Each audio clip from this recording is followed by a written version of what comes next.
पिता के घर में रहने वाली स्त्री कौन सा पाप करती है और उसका फल किसे भोगना पड़ता है, उसके माता पिता को या पति को। दोस्तों, इस विषय में एक प्राचीन कथा का वर्णन पुराणों में किया गया है। आज हम आपको वह महान कथा सुनाने वाले हैं। एक समय की बात है, देवर्षि नारद यमलोक में यमराज से मिलने के लिए जा रहे होते हैं, तो उन्हें यम मार्ग में स्थित नरकों में अनेक स्त्रियां यातनाएं भोगते हुए दिखाई पड़ती है, जिन्हें देखकर देवर्षि को बड़ा मिमेम होता है। उन स्त्रियों का अंग अंग जल रहा होता है और वे जोर जोर से चित्कार कर रही होती है, हाय, हमने पिता के घर में रहकर घोर पाप किया है, अब हमें इस पाप से मुक्ति कैसे मिलेगी। उनका करुण विलाप सुनकर नारद जी यमराज के पास चले जाते हैं। नारद जी को देखकर यमराज उनका स्वागत करते हुए कहते हैं, हे देवर्षि, यमपुरी में आपका स्वागत है। आज किस प्रयोजन से आपका यमपुरी में आगमन हुआ है? अवश्य ही आप कोई महत्वपूर्ण समाचार लेकर आए होंगे। देवर्षि नारद कहते हैं, हे धर्मराज, आज मैं आपके दर्शन के लिए ही आ रहा था, किंतु मैंने यमपुरी के मार्ग में बड़ी ही विचित्र घटना घटती देखी है, जिससे मेरे मन में शंका निर्माण हो गई है। कृपया आप मेरी इस शंका का समाधान कीजिए। यमराज कहते हैं, हे देवर्षि, आपके मन में जो भी शंका हो निसंकोच होकर पूछिए, मैं आपकी शंका का समाधान करने का प्रयास अवश्य ही करूंगा। फिर देवर्षि कहते हैं, हे धर्मराज, आज जब मैं आपके दर्शन करने के लिए आ रहा था, तभी मैंने नरक में कष्ट भोग रही कुछ स्त्रियों को देखा है, जो जोर जोर से विलाप कर रही थी कि उन्होंने पिता के घर में रहकर घोर पाप किया है। इसलिए मैं आपके पास यही जानने के लिए आया हूँ कि एक स्त्री पिता के घर में रहकर कौन सा पाप करती है और उस पाप का दंड किसे भोगना पड़ता है। यमराज कहते हैं, हे देवर्षि, आपने उचित ही प्रश्न किया है। आपके इस प्रश्न के उत्तर में समस्त मानव जाति का कल्याण छुपा हुआ है। आपके इस प्रश्न का उत्तर देने से पूर्व मैं आपको महाराज कंस के जन्म की कथा सुनाता हूँ। महाराज कंस के जन्म की इस कथा के माध्यम से आपकी शंका भी दूर हो जाएगी और समस्त मनुष्य जाति को महत्वपूर्ण ज्ञान की प्राप्ति होगी। इसलिए आप इस कथा को ध्यान से पूरा सुनिए। जो भी मनुष्य इस कथा का श्रवण करता है, मैं उसके 32 अपराध माफ करता हूँ। देवर्षि कहते हैं, हे धर्मराज, आप इस कथा को अवश्य कहिए, मैं इस कथा को सुनने के लिए उत्सुक हूँ। मैं इस कथा को ध्यान पूर्वक सुनकर इसका प्रचार करूंगा। फिर यमराज देवर्षि को वह कथा सुनाने लगते हैं। हे देवर्षि, 28वें द्वापर युग के आने पर यह इतिहास घटित होने वाला है। यदुकुल नरेश वीरवर उग्रसेन के यहाँ पर जो घटना घटित होने वाली है, मैं उसी का भूतकाल के रूप में आपके समक्ष वर्णन करता हूँ।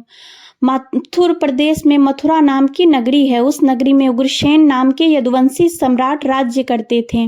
महाराज उग्रसेन बड़े ही प्रतापी, संपूर्ण धर्मों के तत्वज्ञान, दानशूर तथा अत्यंत बुद्धिमान थे। महाराज अपनी प्रजा का पालन करने में तत्पर तथा सत्य धर्म का पालन करने वाले थे। उसी समय में विदर्भ नाम के देश पर सत्यकेतु नाम के एक प्रसिद्ध राजा राज्य करते थे। महाराज सत्यकेतु की एक पुत्री थी जिसका नाम पद्मावती था, जो अत्यंत सुंदर, सत्य धर्म का पालन करने वाली, गुणवान, चरित्रवान तथा स्त्री के समस्त गुणों से युक्त साक्षात लक्ष्मी के रूप वाली थी। महाराज सत्यकेतु ने जब अपनी पुत्री का विवाह करने का विचार किया और उनके लिए उचित वर खोजने लगे, तो उन्हें उस समय पर महाराज उग्रसेन के समान दूसरा कोई दिखाई ना पड़ा। इसलिए उन्होंने अपनी पुत्री का विवाह महाराज उग्रसेन से करा दिया। विवाह के बाद रानी पद्मावती ने महाराज उग्रसेन की बड़ी सेवा की। रानी पद्मावती के स्नेह और प्रेम से मथुरा नरेश उग्रसेन मुग्ध हो गए और वे पद्मावती को प्राणों से भी अधिक प्रेम करने लगे। वे रानी पद्मावती को साथ लिए बगैर भोजन भी नहीं करते थे। रानी के मुख के दर्शन किए बगैर महाराज को चैन नहीं पड़ता था। महाराज रानी के साथ क्रीड़ा विलाप करने में ही समय बिताने लगे। महाराज पद्मावती से इतना प्रेम करने लगे थे कि उसके बिना उन्हें एक क्षण भी चैन नहीं पड़ता था। उन्हें पद्मावती की मधुर बातें अमृत के समान सुख प्रदान करती थी। पद्मावती की मुस्कान से ही महाराज मंत्रमुग्ध हो जाया करते थे। पद्मावती भी महाराज से बहुत अधिक प्रेम करने लगी थी। इस प्रकार से महाराज उग्रसेन और पद्मावती में परस्पर प्रेम बहुत अधिक बढ़ गया। फिर कुछ समय के पश्चात महारानी पद्मावती के पिता विदर्भ नरेश सत्यकेतु को अपनी पुत्री की बड़ी याद आने लगी। पद्मावती की माता भी अपने पुत्री के दर्शन ना होने के कारण अत्यंत दुखी थी। फिर महाराज सत्यकेतु ने महाराज उग्रसेन के पास अपने दूत को भेजा। उस दूत ने मथुरा जाकर महाराज उग्रसेन से आदर पूर्वक कहा, हे महाराज, विदर्भ नरेश सत्यकेतु ने अपनी कुशल कहलाई है और आपका कुशल समाचार वे पूछ रहे हैं। यदि आपको उनका स्नेह और सम्मान स्वीकार हो तो आप कृपया राजकुमारी पद्मावती को उनके यहाँ भेजने की व्यवस्था कीजिए। वे अपनी पुत्री को देखना चाहते हैं। उन्हें बड़े दिनों से अपने पुत्री की याद आ रही है और उससे मिलने की उनके मन में बड़ी इच्छा है। महाराज उग्रसेन ने जब दूत के मुख से यह बात सुनी तो उन्होंने बड़े आदर के साथ महाराज सत्यकेतु की इच्छा का स्वागत किया और अपनी उदारता दिखाते हुए उन्होंने अपनी प्राण प्रिय पत्नी पद्मावती को अपने पिता के पास भेजने का निश्चय किया। महारानी पद्मावती अपने पति के निर्णय से अत्यंत प्रसन्न हुई और अपने पति से आज्ञा लेकर पिता से मिलने के लिए रथ में बैठकर चली गई। अपने पिता के घर पहुंचकर पद्मावती ने पिता को नमस्कार किया और उनके चरण स्पर्श किए। अपनी पुत्री को देखकर महाराज सत्यकेतु को और उनकी पत्नी को बड़ी प्रसन्नता हुई। फिर पद्मावती अपने पिता के घर में बड़ी ही प्रसन्नता के साथ रहने लगी। वहां पर वह अपनी सखियों से मिली और उनके साथ स्वच्छंद होकर विहार करने लगी। पहले की तरह ही वन में घूमने लगी, नदी सरोवर के पास जाकर विचरण करने लगी। अपने पिता के घर आकर वह पुनः बालिका बन गई और उनके आचरण में भी बालिका की तरह संकोच का भावना रहा और वह इधर उधर स्वतंत्र होकर घूमने लगी। फिर एक दिन की बात है, पद्मावती अपनी सखियों के साथ एक सुंदर पर्वत पर सैर करने के लिए चली गई। उस पर्वत की तराई में एक रमणीय वन दिखाई दिया जो सुंदर सुंदर वृक्षों से शोभा पा रहा था।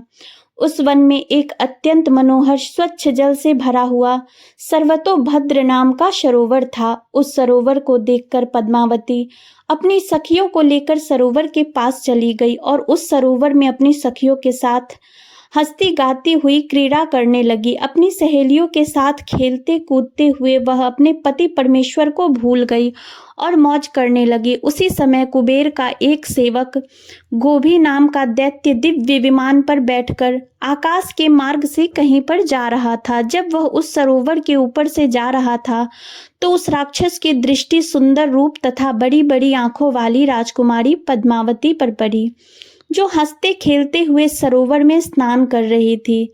उसे देखते ही वह दैत्य आकाश में ही रुक गया।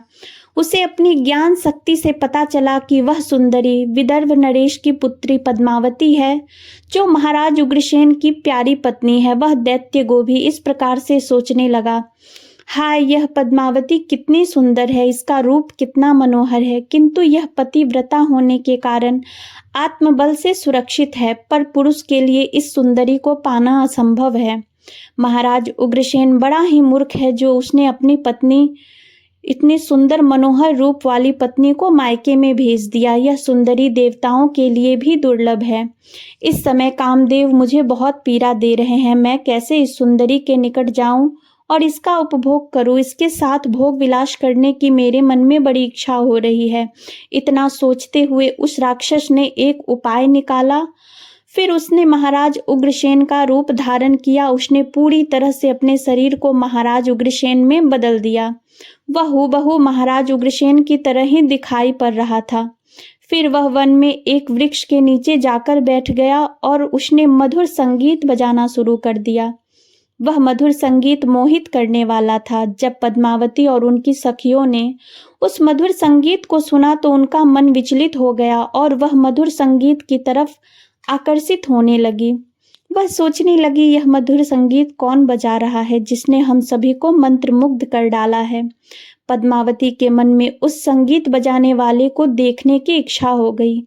वह उस संगीत का पीछा करते हुए अपनी सखियों के साथ जाने लगी तो उसने देखा कि एक वृक्ष के नीचे कोई पुरुष बैठा है जो महाराज उग्रसेन की तरह दिखाई पड़ रहा था। वास्तव में वह दुष्ट राक्षस गोभी था जो महाराज का रूप धारण करके बैठा हुआ था। महाराज उग्रसेन को वहां पर बैठा हुआ देखकर पद्मावती सोचने लगी, मेरे धर्मपरायण पति अपना राज्य छोड़कर इतनी दूर कब और कैसे चले आए। महारानी इस प्रकार से सोचने ही लगी थी कि महाराज उग्रसेन के भेष में बैठे हुए उस दुष्ट गोभी ने स्वयं ही महारानी को पुकारा, हे प्रिय, यहाँ पर मेरे पास आ जाओ, मैं तुम्हारे बिना जी नहीं सकता। सुंदरी, तुमसे अलग होकर मुझे चैन नहीं पड़ रहा था। तुम्हारे दर्शन के बगैर भोजन करना भी असंभव हो गया था। इसी कारण से मैं खुद ही चलकर तुम्हारे पास आ गया हूँ। मैं तुमसे एक क्षण भी दूर नहीं रह सकता। अपने पति के ऐसे वचन सुनकर महारानी पद्मावती कुछ लज्जित सी हो गई और शर्माते हुए वे उनके सामने जाकर खड़ी हो गई। फिर महाराज के भेष में बैठे उस पापी ने महारानी का हाथ पकड़ लिया और उन्हें लेकर जंगल में एकांत स्थान पर ले गया। वहां पर उसने अपनी इच्छा अनुसार पद्मावती के साथ भोग विलास करने लगा। लेकिन महाराज उग्रसेन के गुप्त अंग में कुछ एक निशानी बनी हुई थी जो इस बहुरूपीय के शरीर के अंग पर दिखाई नहीं पड़ रही थी, जिसे देखकर महारानी अचानक से भयभीत हो गई। उसे समझ में आ गया कि यह महाराज उग्रसेन नहीं है, उनका रूप धारण करके कोई बहरूपिया आया है। महारानी पद्मावती तुरंत वहां से उठ खड़ी हुई और अपने वस्त्र संभाल कर पहन लिया। महारानी के हृदय में इस घटना से बड़ा दुख हुआ। एक पापी बहरूपिये ने महाराज का रूप धारण करके उनका उपभोग किया, जिससे महारानी बहुत क्रोधित हो गई और उस राक्षस से कहने लगी, अरे नीच, जल्दी बता तू कौन है। तूने महाराज का रूप धारण करके मेरा उपभोग करके घोर पाप किया है। तू महापापी है और निर्दयी है। इतना कहकर महारानी की आंखें भर आई और वह रोते हुए उस पापी को श्राप देने लगी।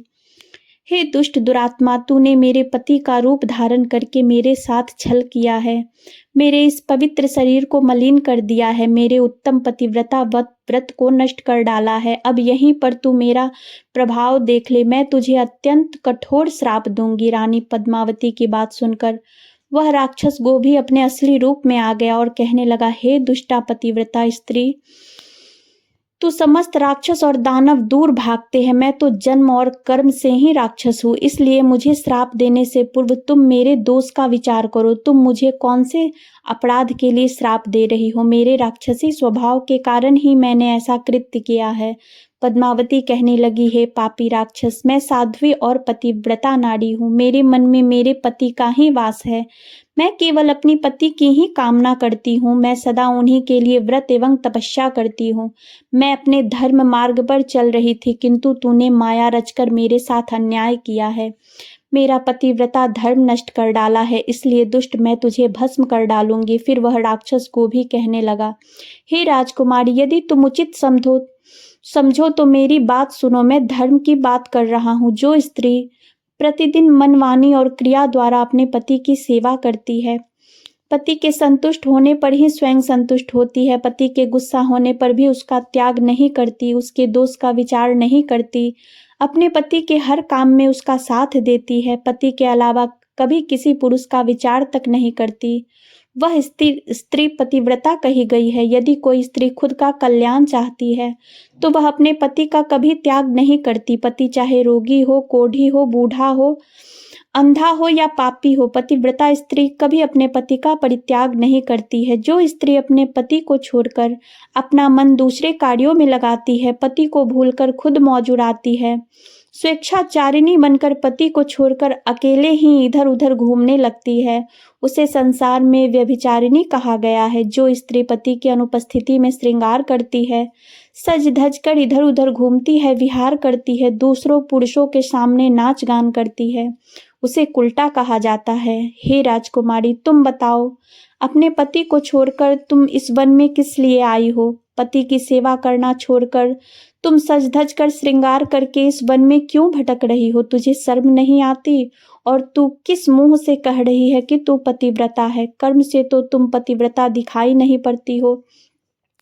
तुम पति के बिना निर्भय होकर इस पर्वत में और वन में मतवाली होकर घूम रही हो, इसलिए तुम पापिनी हो। मैंने तुझे सही राह पर लाने के लिए ही तेरा उपभोग करके तुझे दंड दिया है।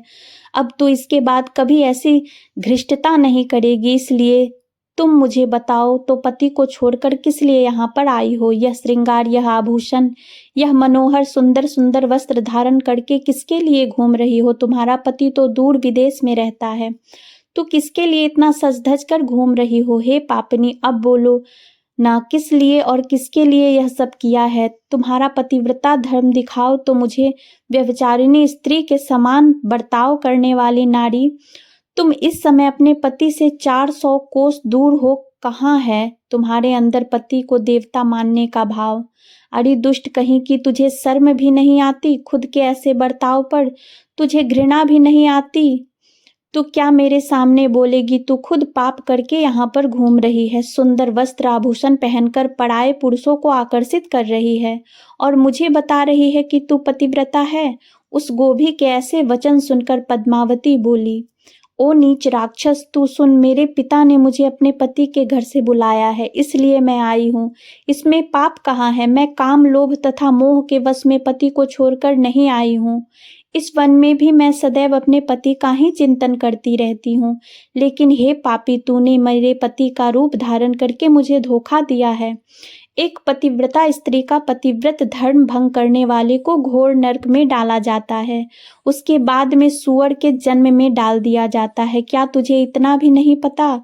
तू नहीं जानता, मैं अपने पति से बहुत प्रेम करती हूँ। मैंने कभी अपने पति का अपमान नहीं किया, सदैव उनकी सेवा की है। मैंने कभी अपने पति की आज्ञा का उल्लंघन नहीं किया। तो फिर क्यों तूने एक पतिव्रता स्त्री को दूषित करने का दुस्साहस किया है? अरे दुष्ट राक्षस, देवता भी पतिव्रता स्त्री से भयभीत रहते हैं। पतिव्रता स्त्री के श्राप से तो सूर्य की अग्नि भी ठंडी पड़ जाती है, सरोवर सूख जाते हैं, वृक्ष फलहीन हो जाते हैं। पतिव्रता स्त्री के बिना यह संसार नष्ट हो जाएगा। फिर गोभी ने कहा, पद्मावती, अब मेरी बात सुनो। अंधे मनुष्य को कुछ भी दिखाई नहीं देता है। इस समय तुम धर्म रूपी नेत्रों से हीन हो गई थी, इसलिए तुम अपने पति को पहचान नहीं पाई। जिस समय पर तुम्हारे मन में अपने पति का घर छोड़कर पिता के घर पर आने की इच्छा हुई, उसी समय तुम अपने मन से पति की भावना छोड़कर उनके ध्यान से मुक्त हो गई। पतिव्रता स्त्री निरंतर केवल पति का ही चिंतन करती है। जब तुम्हारे अंदर पति से दूर होने की भावना जाग गई, उसी समय तुम्हारे हृदय की आंखें फूट गई। फिर तुम मुझे कैसे पहचान पाती? तुम अगर सच्ची पतिव्रता स्त्री होती तो मुझे देखते ही पहचान लेती। पतिव्रता स्त्री के मन में केवल उसका पति ही होता है, वह अपने पति की सुगंध से उसे दूर से ही पहचान लेती है। लेकिन तुम अपने पिता के घर पर आकर अपने पति को भूल चुकी थी, इसलिए तुमने मुझे पहचाना नहीं और अपना पति समझकर मेरे साथ चली आ गई। गोभी के इस प्रकार के निष्ठुर वचन सुनकर रानी पद्मावती को अपनी भूल का पता चल गया और उसके हृदय में बड़ा दुख हुआ। वह पश्चाताप करने लगी। फिर गोभी ने कहा, हे सुबे, मैंने तुम्हारा उपभोग किया है, जिससे तीनों लोगों को कष्ट पहुंचाने वाला पुत्र उत्पन्न होगा। यही तुम्हारे इस दंड का, पाप का दंड है। इतना कहकर वह राक्षस गोभी वहां से चला गया। गोभी बड़ा ही दुष्ट और पापी था। उसके माया जाल में फंसकर एक पवित्र नारी का पतिव्रता धर्म नष्ट हो चुका था। उसके चले जाने के बाद रानी पद्मावती अत्यंत दुखी होकर रोने लगी। उसके रोने की आवाज सुनकर उसकी सखियां दौड़कर उस स्थान पर चली आ गई और पूछने लगी, राजकुमारी रोती क्यों हो? क्या हुआ? महाराज उग्रसेन कहाँ पर चले गए? फिर महारानी पद्मावती ने अत्यंत दुख से रोते हुए अपनी सखियों को सारी हकीकत बता दी कि किस प्रकार से राक्षस गोभी ने महाराज उग्रसेन का रूप धारण करके उसके साथ छल किया। फिर सखिया पद्मावती को उसके पिता के घर पर ले गई। वहां जाकर रानी पद्मावती शोक और दुख से थर-थर कांपने लगी। सखियों ने रानी की माता को सारी बात बता दी। यह बात सुनते ही पद्मावती की माता ने महाराज सत्यकेतु के पास जाकर सारा वृतांत सुना दिया, जिससे महाराज सत्यकेतु को बड़ा दुख हुआ। उन्होंने तुरंत ही अपनी पुत्री को कुछ दूतों के साथ उसके पति के घर पर भेज दिया। उधर महाराज उग्रसेन अपनी पत्नी पद्मावती को आया हुआ देखकर बहुत प्रसन्न हुए। वे बार बार पद्मावती से कहने लगे, हे प्रिय, तुम्हारे बिना मेरा जीवन दुष्कर हो गया था। तुम और कुछ दिन ना आती तो मेरे प्राण ही चले जाते। इतना कहते ही रानी पद्मावती महाराज के गले में पड़कर फूट फूट कर रोने लगी। महाराज उग्रसेन कहने लगे, हे सुंदरी, क्या हुआ, क्यों रो रही हो, मुझे बताओ, तुम्हारे दुख का क्या कारण है। पद्मावती ने महाराज को कुछ नहीं बताया और उस पाप को छिपा दिया और प्रेम से महाराज के साथ विहार करने लगी। फिर महारानी का वह भयंकर गर्भ धीरे धीरे बढ़ने लगा। केवल महारानी ही जानती थी कि उसके गर्भ में किसका बच्चा पल रहा है। यह बात उसने कभी महाराज को नहीं बताई। अपने उदर में पल रहे उस राक्षस के बालक के विषय में सोचकर रानी को दिन रात चिंता सताने लगी थी। वह गर्भ में 10 वर्ष तक बढ़ता गया और उसके बाद महाभयंकर कंस का जन्म हुआ। वही कंस जब बड़ा हुआ तो उसने तीनों लोकों के निवासियों को कष्ट पहुंचाना शुरू किया और फिर अंत में भगवान श्री कृष्ण के हाथों से उसकी मृत्यु हो गई और उसे मोक्ष प्राप्त हुआ। यमराज कहते हैं, हे देवर्षि, भविष्य में घटित होने वाली इस घटना को मैंने आपको भूतकाल के रूप में सुना दिया है। इस प्रकार से पिता के घर में जो कन्या निवास करती है वह बिगड़ जाती है। अतः कन्या को विवाह के बाद पिता के घर में अधिक समय नहीं रहना चाहिए। पुत्री अपने पिता के घर में रहकर जो पाप करती है उसका फल माता पिता को भोगना पड़ता है। इसलिए किसी भी पिता को अपनी पुत्री के विवाह के बाद उसे अपने घर में नहीं रखना चाहिए। जिस पुरुष के साथ उसका विवाह किया गया है उसी के घर में स्त्री का पालन पोषण होना चाहिए। वहां रहकर जब वह भक्ति पूर्वक अपने पति की सेवा करती है उसे दोनों कुल की कीर्ति बढ़ती है। पिता के घर में आने पर वह फिर से अपने पुराने दिनों को याद करती है और पति को भूल जाती है। ऐसे में उसके द्वारा अनजाने में ही भयंकर पाप हो सकता है। विवाह के बाद स्त्री की रक्षा केवल उसका पति ही कर सकता है। पति से दूर रहने वाली स्त्री के मन में कभी भी पाप उत्पन्न हो सकता है। वह मोहवश पराये पुरुष के चंगुल में फंस सकती है। इसलिए उचित यही है कि उसे उसके पति से दूर ना किया जाए। यदि वह स्त्री ससुराल में रहकर पाप करती है तो उसका फल उसके पति को भोगना पड़ता है। पुत्री के उत्तम गुणों से ही पिता की कीर्ति बढ़ती है। इसलिए पुत्री का स्थान उसके पति के घर पर ही होता है। दामाद के साथ भी कन्या को अपने घर में नहीं रखना चाहिए। तो दोस्तों, इस प्रकार से धर्मराज ने देवर्षि नारद को राजा रानी पद्मावती की कथा सुनाकर संसार को उत्तम संदेश दिया है।